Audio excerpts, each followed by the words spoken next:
Let's applaud our ministers who are going to minister to them as well. Give them a hand. Thank you so much.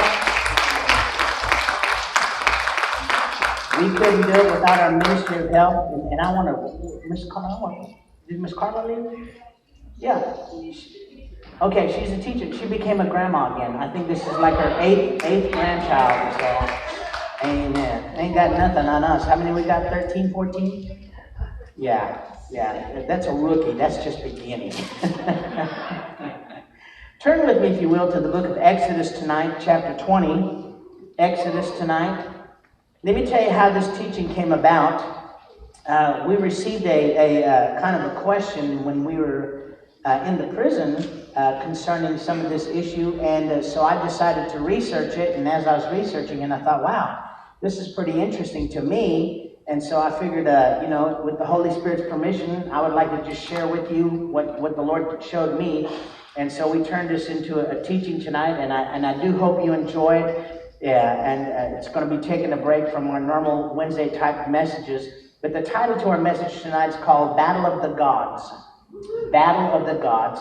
And like I said, this came about because of some questions that happened with some of the inmates and the people out there in the prison facility. So we want to go ahead and give you a biblical answer. Everybody say gods.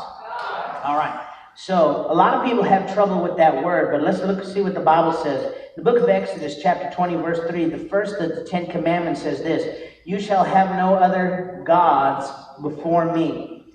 So the first of the 10 commandments, God is acknowledging that there are other entities that are given the label or the title or the position of gods. The word gods there is the Greek word Elohim. Everybody say Elohim.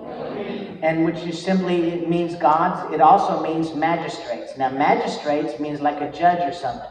And you will find this word if you read Psalms 82. Psalms 82 is a very controversial psalm. It's a hotbed for a lot of theologians. They don't want to touch it.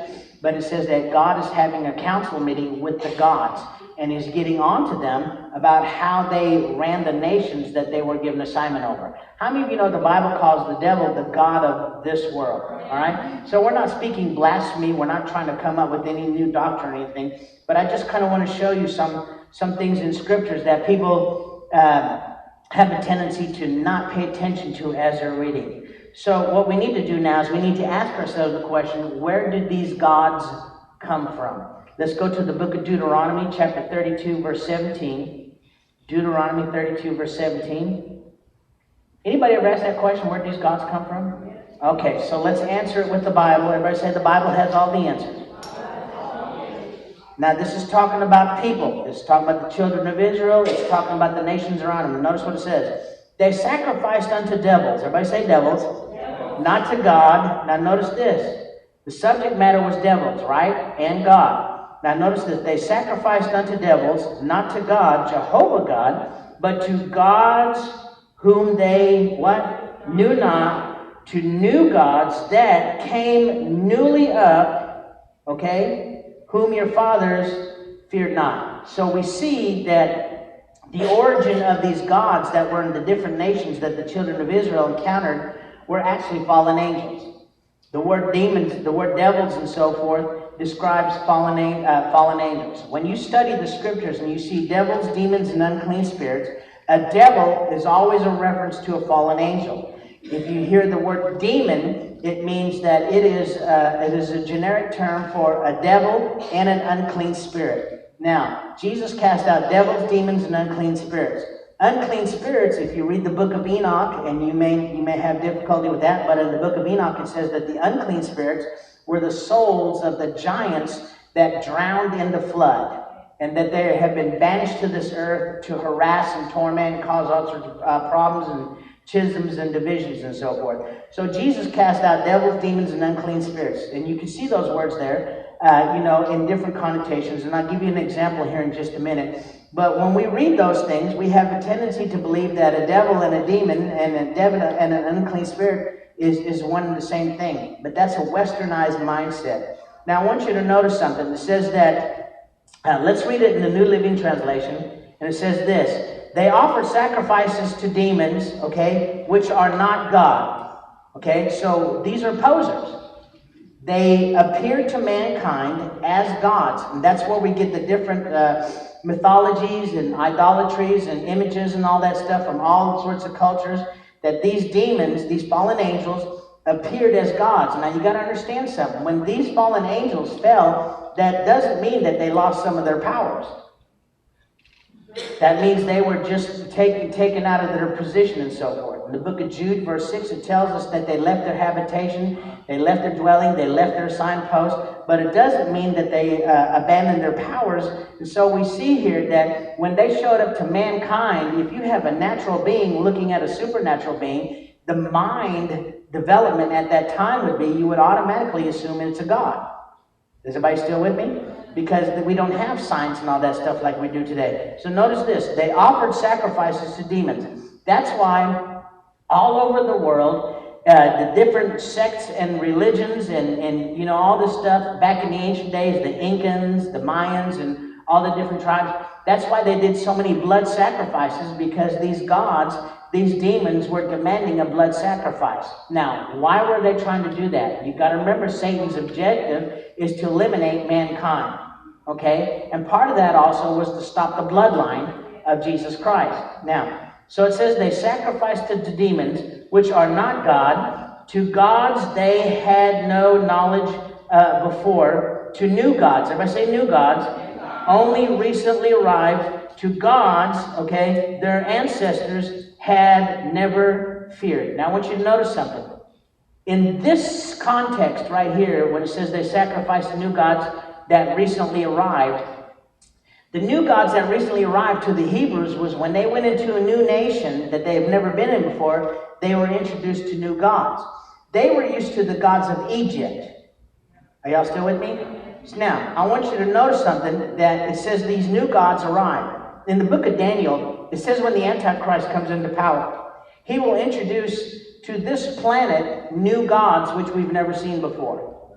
So you can read into that however you want to read into it, but it's talking about here that these nations, what you see here is you see an angelic warfare that's taking place. You have the good angels, the heavenly angels, are still fighting with the fallen angels over the nations. And you see that in the book of Genesis chapter 10, that when the nations were divided and so forth, what's called the table of nations in Genesis chapter 10, that angels were assigned to certain locations. We know that Michael is the prince of Israel and so forth. And so we know that in the book of Daniel, it says there's the prince of Persia and the prince of Greece and so forth. The word prince there is the word principality. So it shows you that they are spiritual beings. So that there are spiritual entities that are assigned to certain nations. And that's why some nations are more corrupt than others. Some nations are more prosperous than others, depending which angel or which spiritual being is winning the battle in that nation. Are you getting this? So if you have a nation in severe poverty and so forth, then you should know that that nation is more, that the demonic entity is more powerful in there. And you got to understand, to read how they get their power is based upon the people and in whom they believe in. So if you have a nation that practices paganism or idolatry and they're praying to idols, of course it's going to empower that demonic entity more than it would be the angel of God.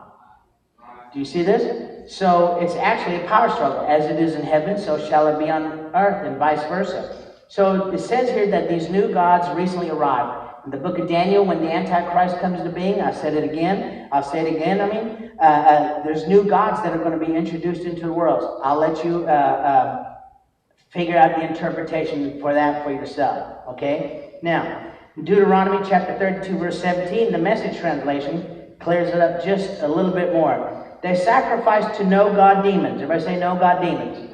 Okay, so these are fallen angels who appeared to mankind and tried to convince them that they were gods, and they influenced mankind to bring sacrifices to them. Does everybody see that? All right. And why were they demanding blood sacrifices? That goes all the way back to Genesis chapter 3, when God cursed the serpent, and he said that the seed of the woman will bruise the head of the serpent. So if we can wipe out mankind, okay? Now, if you don't know, the globalists and the socialists of today are trying to do the same thing.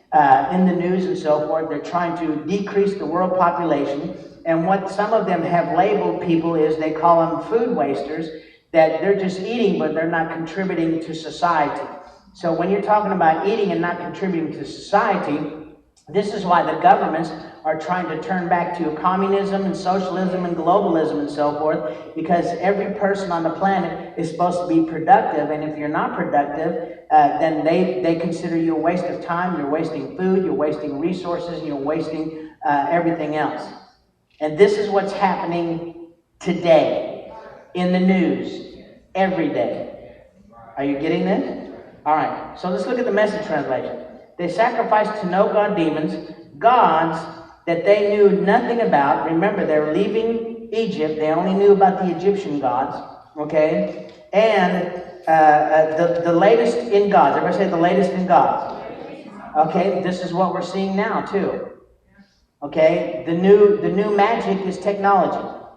All right, and notice this. The latest in gods, fresh from what? Fresh from the market. Gods your ancestors would never call gods.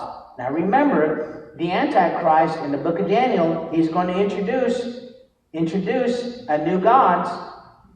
Okay? So guess where you can guess maybe where they're coming from, but you got to remember, these aren't gods, these are fallen angels.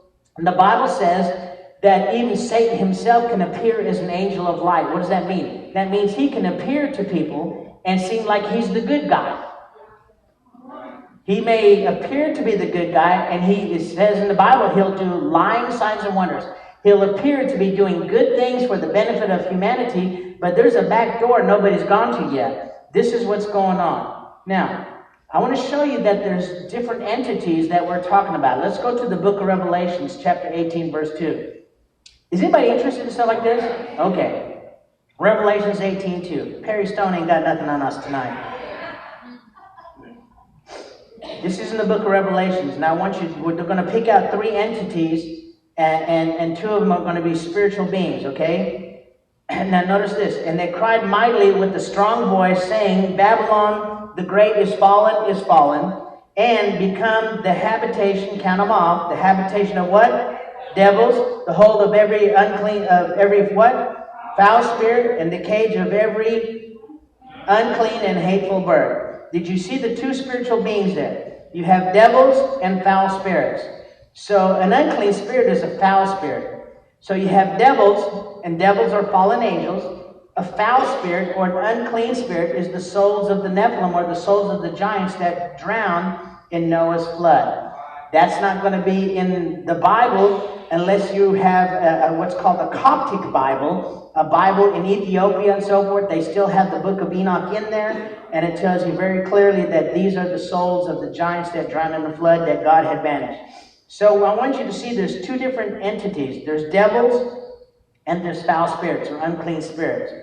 Now remember, these things, these devils came and appeared as gods unto mankind. Now, what I want to do is I want to take us to the book of Exodus, and I want to talk about Moses and his encounter with Pharaoh, and I want to show you something. I want to show you the different God battles that were taking place with the 10 plagues. Many people do not see it as such, but as I began to study this and research this, it just excited me, and so I thought, wow, this is pretty cool. It's been in the Bible all along. I don't know if I've ever heard anybody teach on this. You may have. So I'm going to name some of the Egyptian gods, and if I say their name wrong, please forgive me. So if you're an Egyptian scholar, let me know. Exodus chapter 12, verse 12. This is God talking to Moses. For I will pass through the land of Egypt. Okay, everybody say Egypt. This night.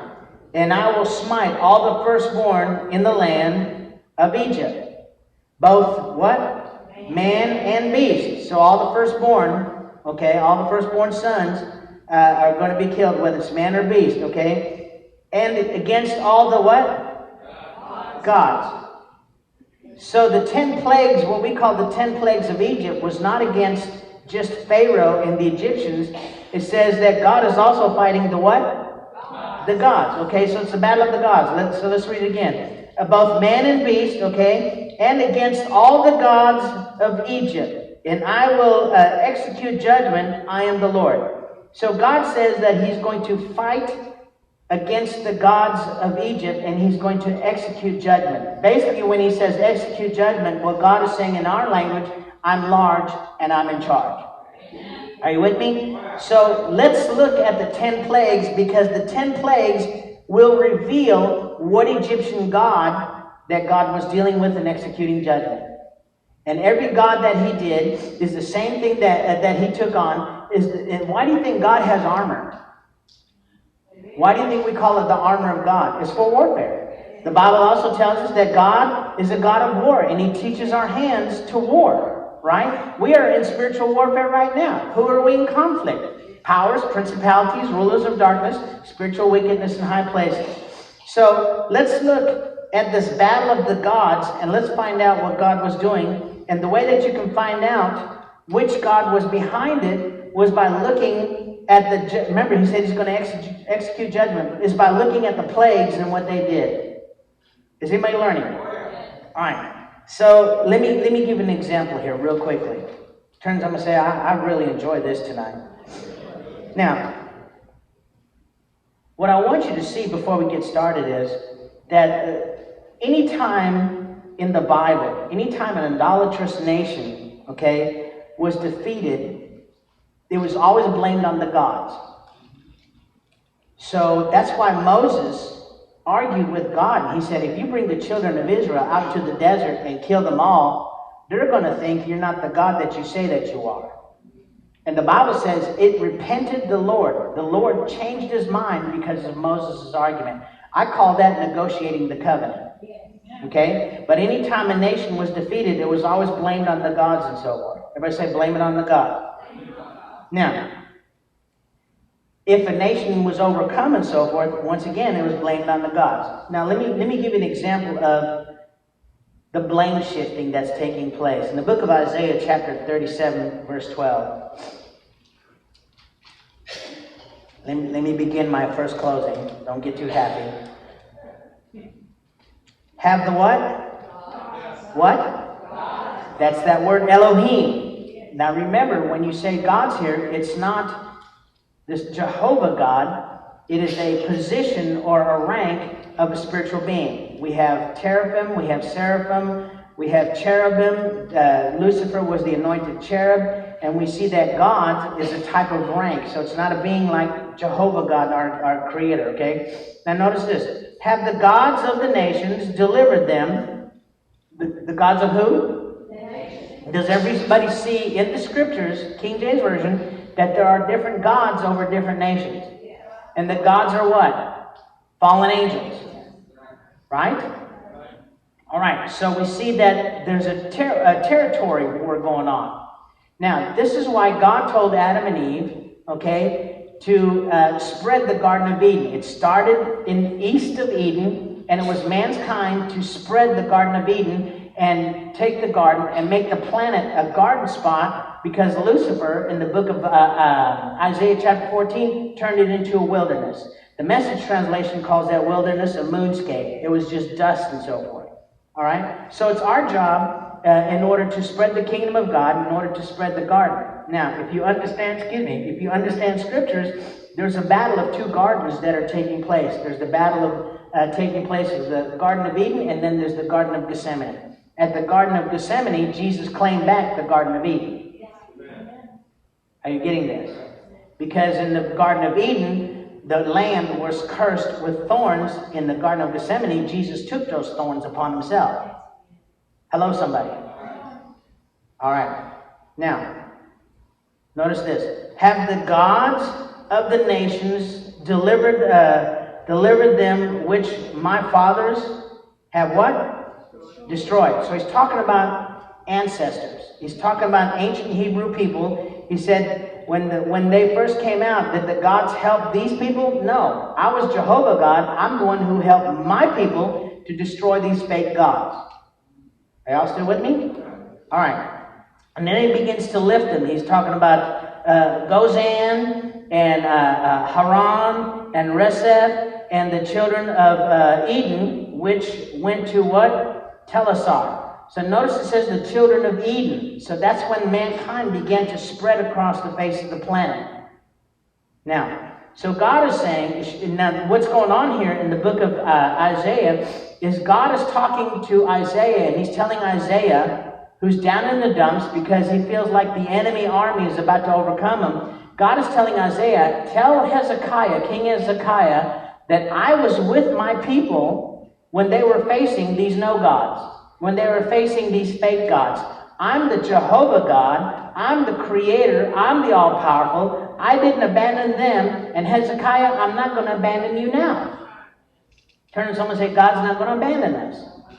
All right? Now let's read this in the New Living Translation for just a little bit more clarity. Okay?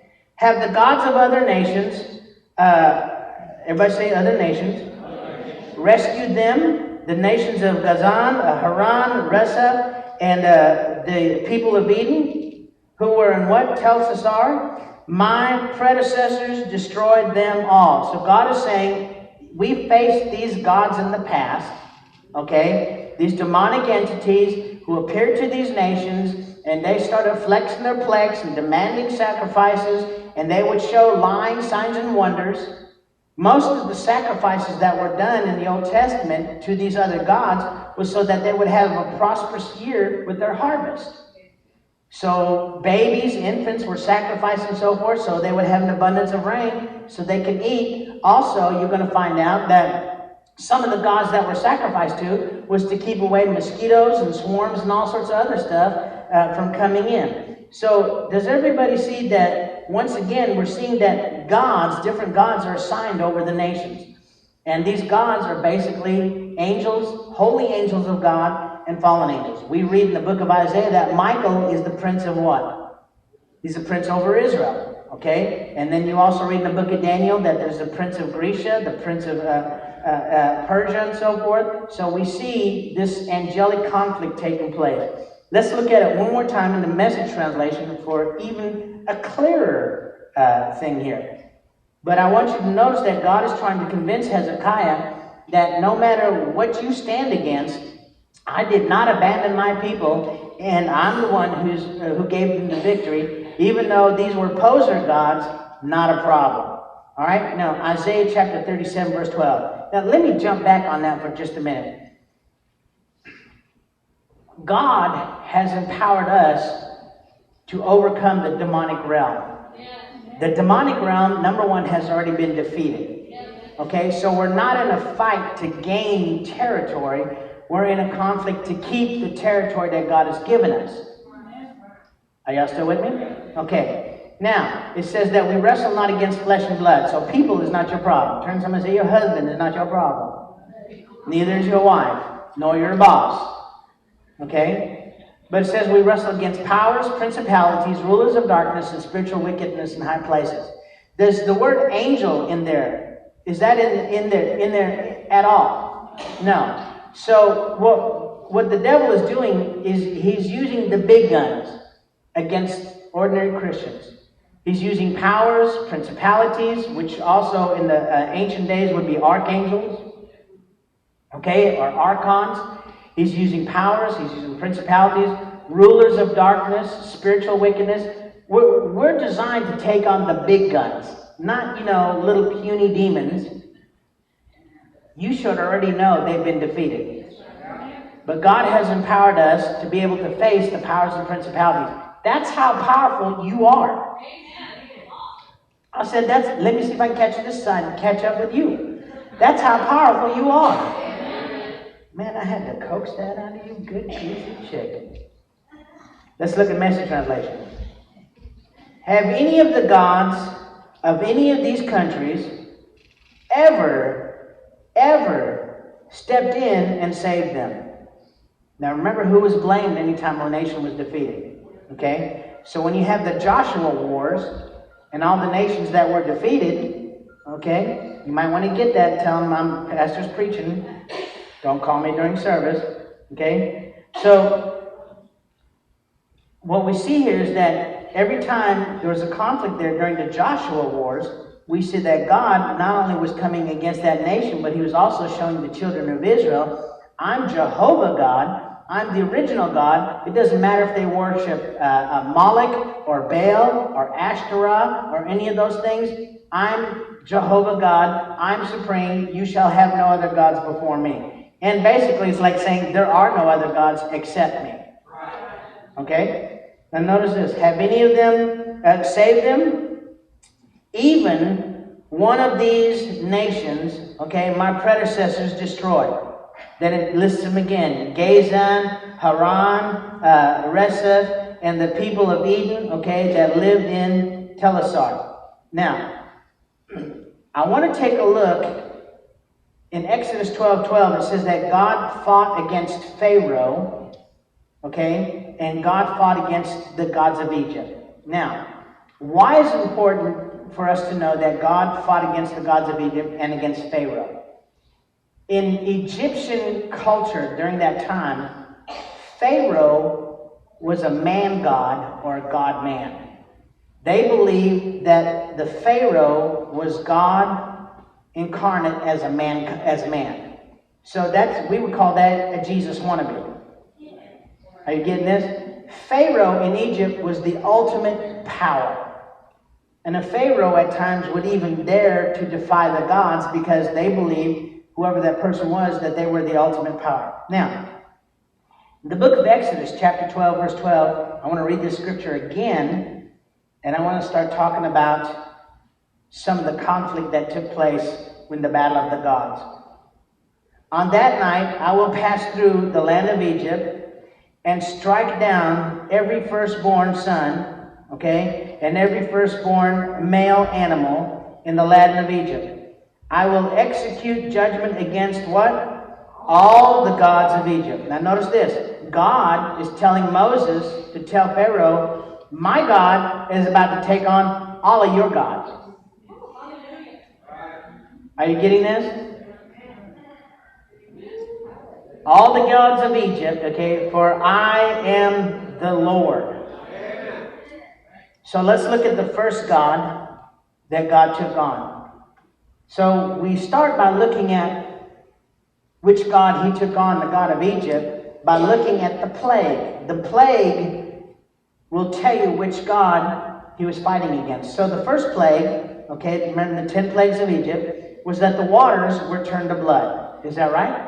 All right, so let's read it real quick. The book of Exodus chapter 7, beginning in verse 19. And the Lord spake unto Moses, saying, Aaron, take thy rod and stretch forth thine hand. Now remember, the reason God is talking to Moses, but he's telling Aaron, is because Moses kept using the excuse that he stuttered. All right? So even if you give God any excuses on why you can or can't do or shouldn't do, God's going to say, you know what? Your excuse doesn't matter. I'm going to go ahead and do it anyways. You stay there. I'll send someone to help you. Turn to someone and say, darn, there goes my excuse. Okay?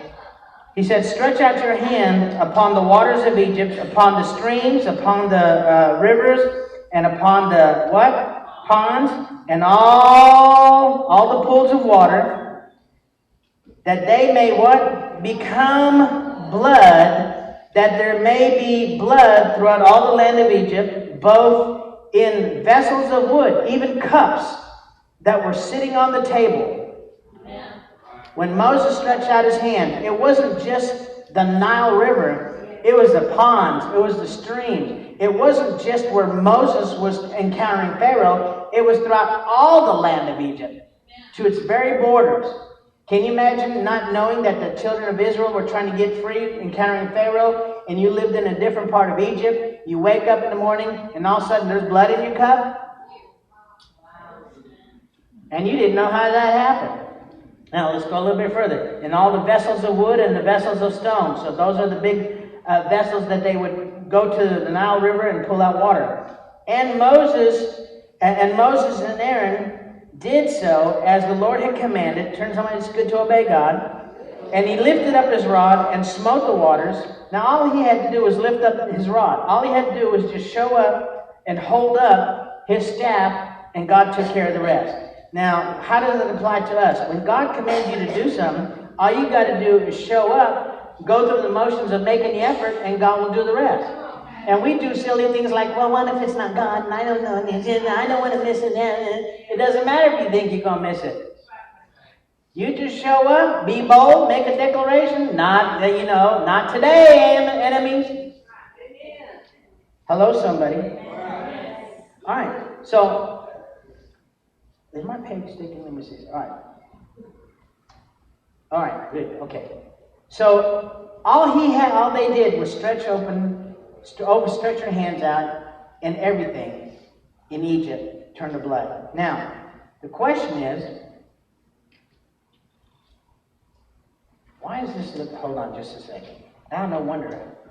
All right, I'm flipping through 2 pages. That's why. Okay. Turn to someone and say, get with the program, Pastor John. See, you had no problem repeating that. No. All right. So stretch forth your hands over the river in the sight of Pharaoh. Now, can you imagine Moses lifting up his hand, looking at Pharaoh? Look what my God's doing. Look. And everything just turning to blood. Can you imagine Pharaoh holding his goblet? Moses going, look at your goblet. Yeah. See what my God's doing? Hello, somebody.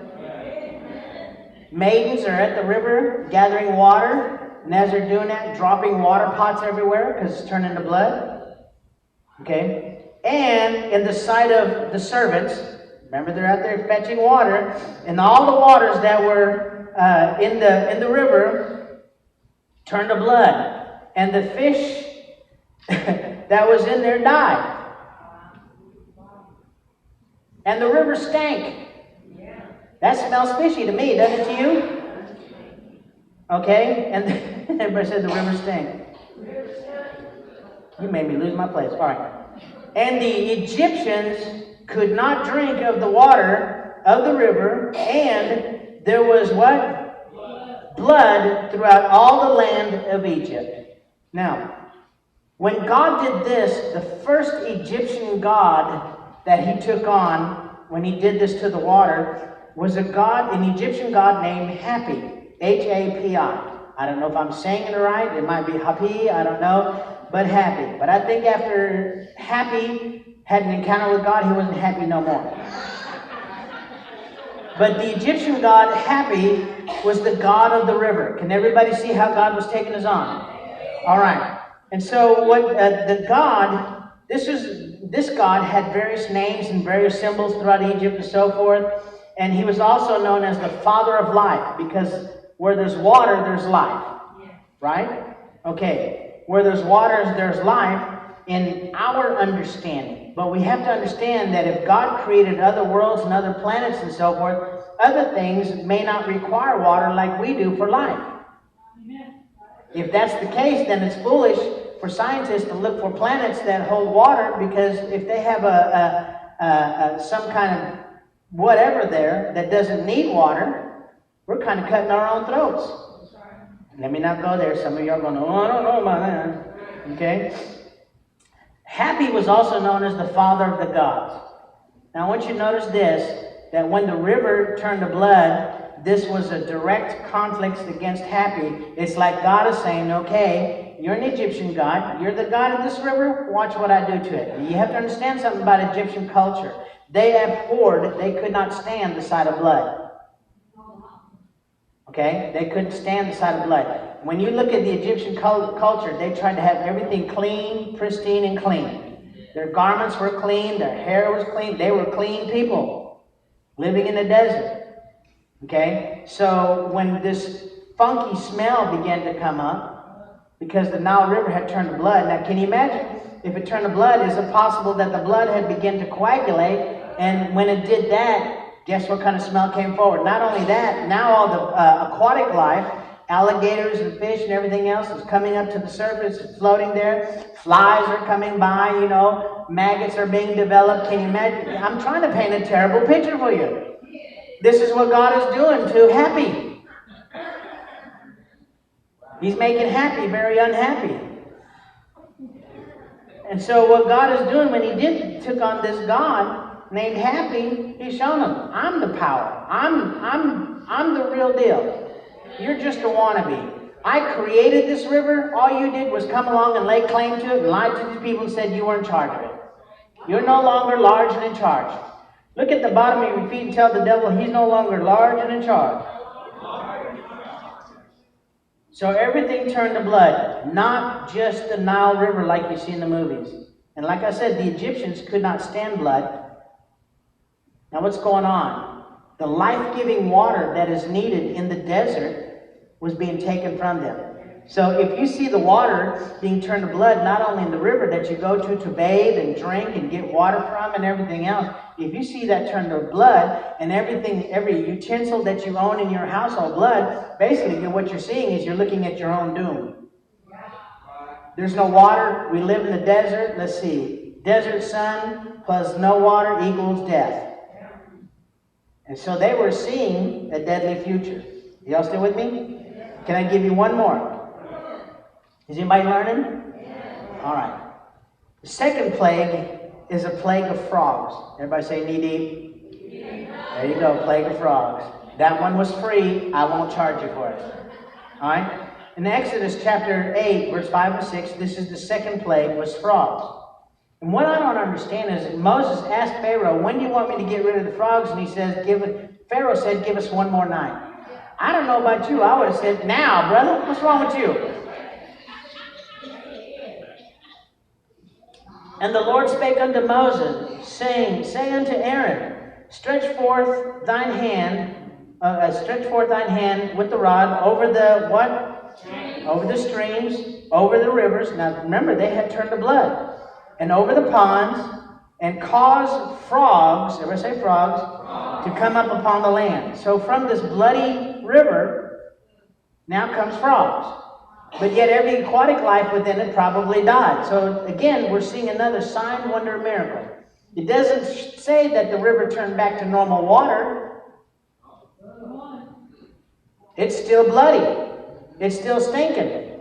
Now what we have coming out of that is frogs. Speak to the ponds, okay, and cause frogs to come up over the land of Egypt. And Aaron stretched forth his hand over the waters of Egypt, and the frog came up, okay, and covered the land of Egypt. Many theologians agree that when it says covered the land of Egypt, there was literally a carpet of frogs. There was no like little space where you can put your foot and work around it. When you walked, you croaked. Croak, croak, croak. Are you getting this? All right. Now, let me close with this. What Egyptian god was being targeted? Okay? This is an Egyptian goddess, okay? And her name is Agape, okay? And she's the goddess of fertility. And the reason God is coming against the goddess of fertility is because frogs know how to multiply. Are you imagining this? So now you've got this bloody river, okay? Everything, Miss Sandra, ay caramba, chihuahua, andare perché Jesus, al Cristo. You'll never look at a frog in a good light again, will you? Who wants frog legs? Tastes like chicken. No, don't. Tastes bloody to me. So this was an Egyptian goddess, okay? Agape, which was the goddess of fertility, okay? So bringing up frogs, everybody say bringing up frogs, was against the frog goddess. Can you imagine being in charge of frogs? No. Welcome to my domain. Knee deep. Knee deep. Hello, somebody. What a thing to be in charge of, huh? Frogs. Makes you sound like it's a redneck god. What are you in charge of? I'm in charge of frogs.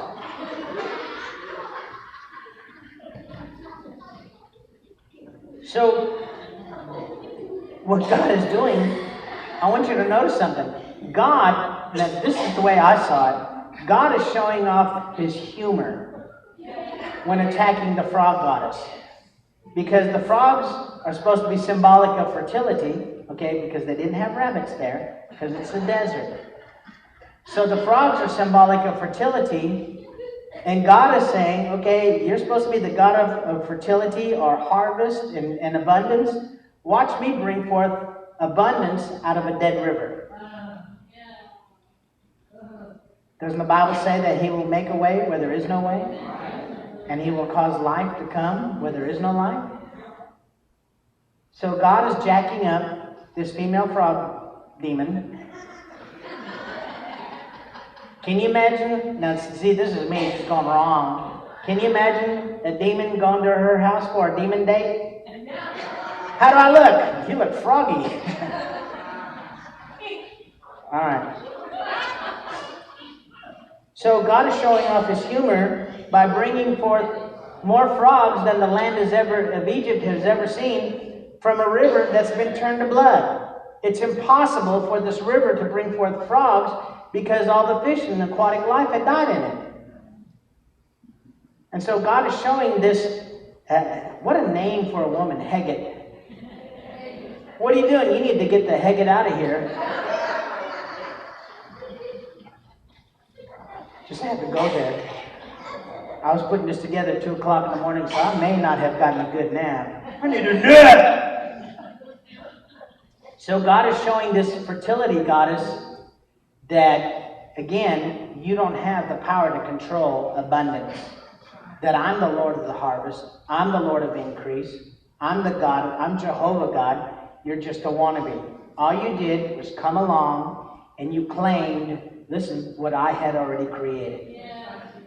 That's all the devil does. That's why he tries to steal your inheritance. That's why he tries to talk you out of your ministry, because the devil wants to claim what rightfully belongs to you. Well, you don't fit in. You don't qualify. Nobody is in. Nobody.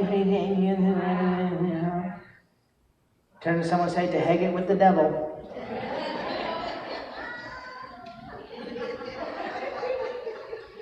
Now, guess what this did to this goddess? Let me close with this. It's my third closing. Did you have enough closings tonight? The Egyptians worshipped the frog goddess for fertility, so they could have an abundance harvest in the middle of the desert, because they would see every year frogs coming out of the Nile, and it was in abundance. So, y'all stop. I'm trying to preach here. I forgot my train of thought. Let me go back up here. Bunch of heathens. Lord, what am I going to do with these Gentiles? Oh. So, I'm not looking at you so I can remember this. So, if these Egyptians worshipped the frog goddess, Hegget, I have to say that one more time, Hegget. Oh, to Hegget with it, okay. So if the Egyptians worshipped the frog goddess, but all of a sudden there was an overabundance of frogs, and remember, you've got to understand, it says the frogs were everywhere in Egypt. So you couldn't go to bed without frogs. You couldn't go potty without frogs. You couldn't walk outside on the streets without walking on a carpet of frogs. Okay?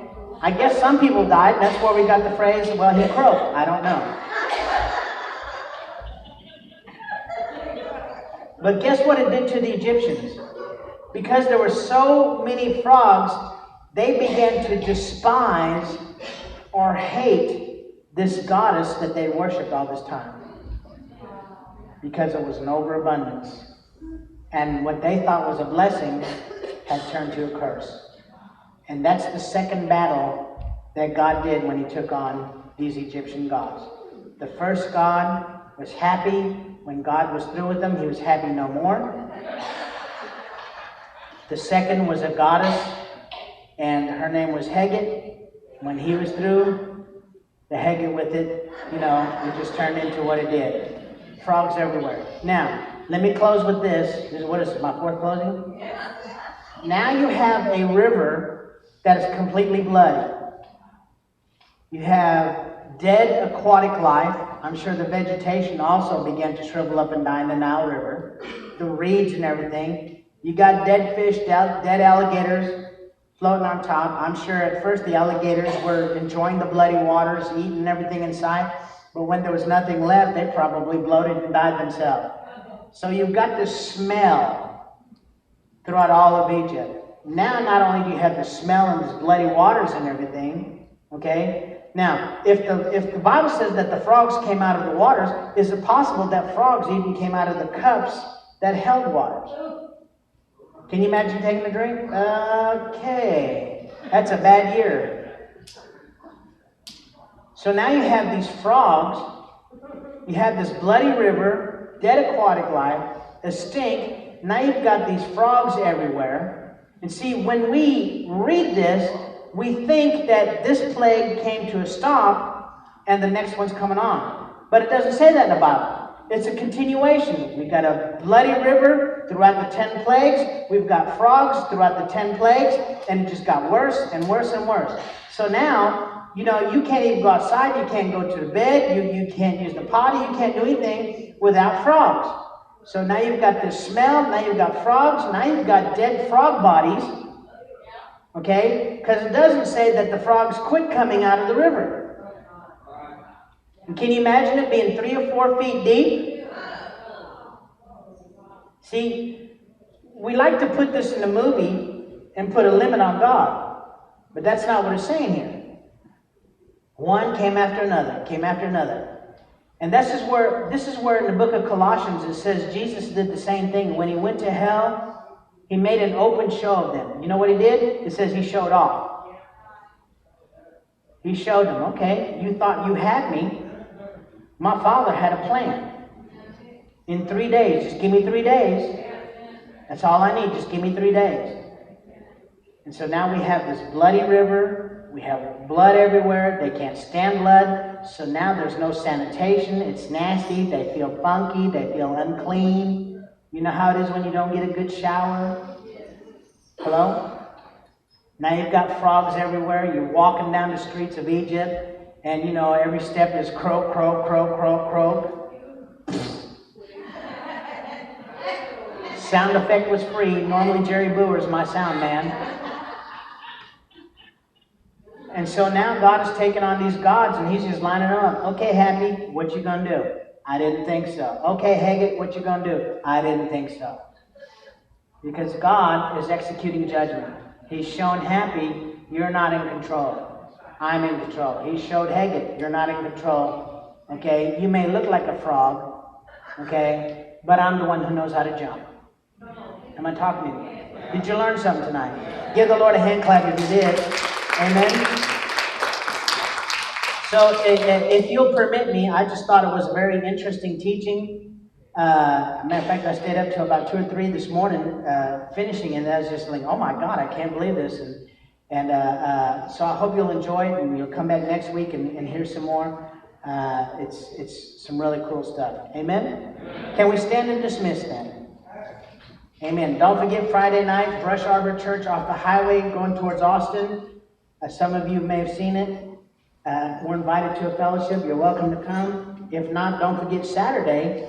We're having our own fellowship. We're going to meet here in the parking lot at 5 o'clock. And we will drive out to Cyclone, Texas. It's about 10 miles outside of Temple. If you've never been there, it is a great place to eat. They close when they run out of food. That's it. That's their motto. So there's all you can eat brisket and sausage and ribs and all sorts. Yeah, Arthur's got the menu memorized.